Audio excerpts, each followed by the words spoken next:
grips with this fiery crash. Surreal, disbelief, shock. 9 lives lost. This Boca real estate firm hit hard by this tragedy. New video of the plane falling from the sky. We're live from the crash site in Ohio as investigators try and figure out what happened. New video, crews at this late hour pouring over the crash scene in Akron, Ohio. This all that's left, a gaping hole in the apartment building that the jet hit. Federal safety investigators releasing this video just before sunset. Surveillance video captured the plane going down, flying low and clipping power lines. We froze the image as the jet fell, its left wing sharply down. News since 6 o'clock, 2 more victims of the 9 lost have been identified. A brother, a mom, even the father of a newborn baby. 7 people in all worked for PEB Enterprises of Boca Raton. Our live team coverage from South Florida to Ohio. And we begin with our morning breaking news anchor, Chris Stewart, the only local reporter in Akron, Ohio. Chris?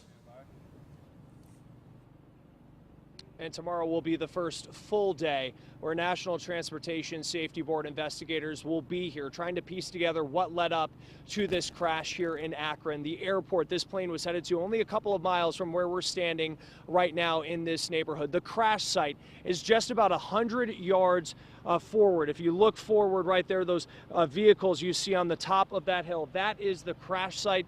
Police have surrounded this neighborhood, and what we do know is this plane on its way down took down some power lines. They have been put back up before going forward into the apartment building just over that hill.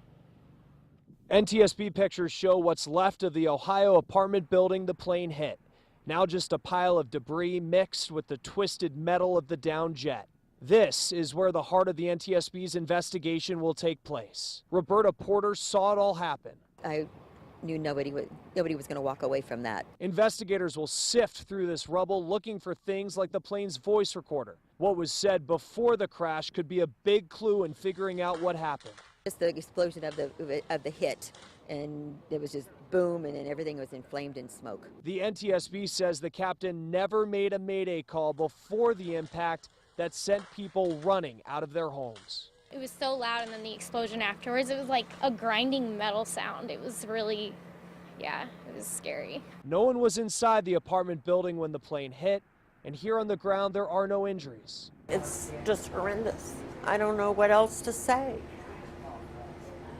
My heart goes out to those families. But as the NTSB investigation ramps up, the people in this Ohio community are thinking of the South Florida lives lost in this crash.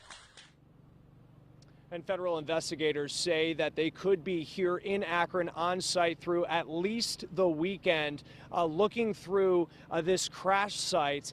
Now, join us tomorrow morning starting at 4:30 for more live coverage of this. The next update expected to come at some point tomorrow morning from the NTSB as they continue to piece together what happened here in Akron. We're live in Akron tonight. Chris Stewart, WPTV News Channel 5.